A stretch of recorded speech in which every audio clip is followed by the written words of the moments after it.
Zindilmesini gözünden zaman o. Bunun yaman şadiman gelip değil anasına. Anan da bir balansına. Bunun senin çalmışsan. Ahır şanmışsan. Kızana hazırlaşma. Görü sağlıklaşma. Cümleti ey selamet. Bol Allah'a amanet. Yolundan başa düştü. Gelip yadına gölüştü. Söyledici sevgilim. Yaman senkilem zümüm. Tüyütmeyin niyeti. Alma bisti vaziyeti. Kazanılan leslete. Sığın geldim Rusya'da. Senin üzüme tutunma. Miskini unutunma. Elindeyiz şanilgin. Gelip toyunu şanilgin. Duran sesi. Gerçekliğin değil gözü. Yüzler basat değildi. Kimsenin sağ değildi. Anlansından o dilber razılaştı bir dəfə. Gözü yaşla dola dola. Oğlanını saldı yola. Gözden duman çözmedi. Gayet gelmedi. Gönlümüz anasıyla. O aziz anasıyla öpüp alıp elinden ayrıldı öz elinden.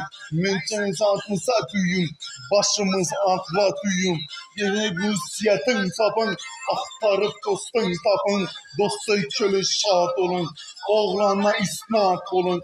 Düğünde birleşinle. Sağlıklaşinle. Deyince bunu kısa dolar. Saadete dolar. Düğünden dinlerken gülmek. Oğlansız kız zulüme. Düğün yüzüne gelin. Ahır yüzüne gelin.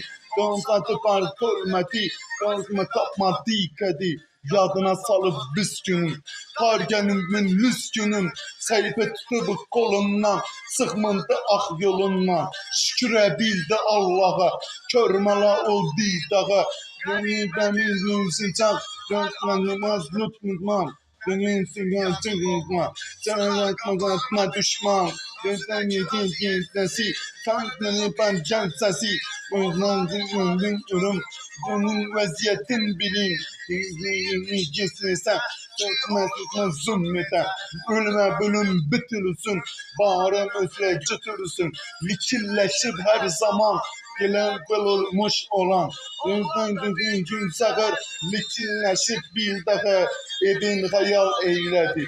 Dostuma da söyledi. Evinden çıkmışam. Evden çıkmışam. Koyut memnuniyetim var. Yolunda göz bir ya. Yerden yan ana. Yeni aday baytamar. Yüzden zat etmiş. Yüzden zat etmiş. Yüzden